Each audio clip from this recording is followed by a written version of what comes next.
કશ્મીર શું છે, કેવી રીતે આરોપીને ધરપકડ કરવામાં આવી?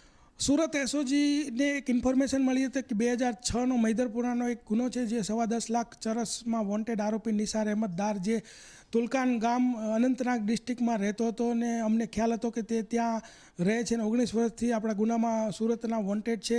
ત્યાં એસઓજીની ટીમ ગઈ, ત્યાં એની ડેલી એક્ટિવિટીઝ ઉપર ક્લોઝ વોચ રાખી અને ત્યારબાદ અમને એવું જણાવ્યું કે ત્યાં લોકલ ટીમની પણ મદદ લેવી જરૂરી છે. તો લોકલ એસઓજીની મદદ લઈ અને શોર્ટ વેપન સાથે વહેલી સવારે આ નિસાર અહેમદ દાર જે છે એને એના ગામથી, એના ઘરેથી જ ઝડપી લીધેલો છે. એનો ભાઈ ત્યાં લોકલ સરપંચ છે અને એનું ખૂબ વર્ચસ્વ છે. અને આ આરોપી જે છે ખેતીવાડી કરતો હતો અને પોતે પણ નશાની આદત ધરાવે છે. તો 19 વર્ષથી વોન્ટેડ જે આરોપી છે એની અમારી ડીજી સાહેબની અને સીપી સાહેબની ડ્રાઈવ પણ ચાલે છે અને અંતર્ગત આ આરોપીને ઝડપી પાડેલો છે.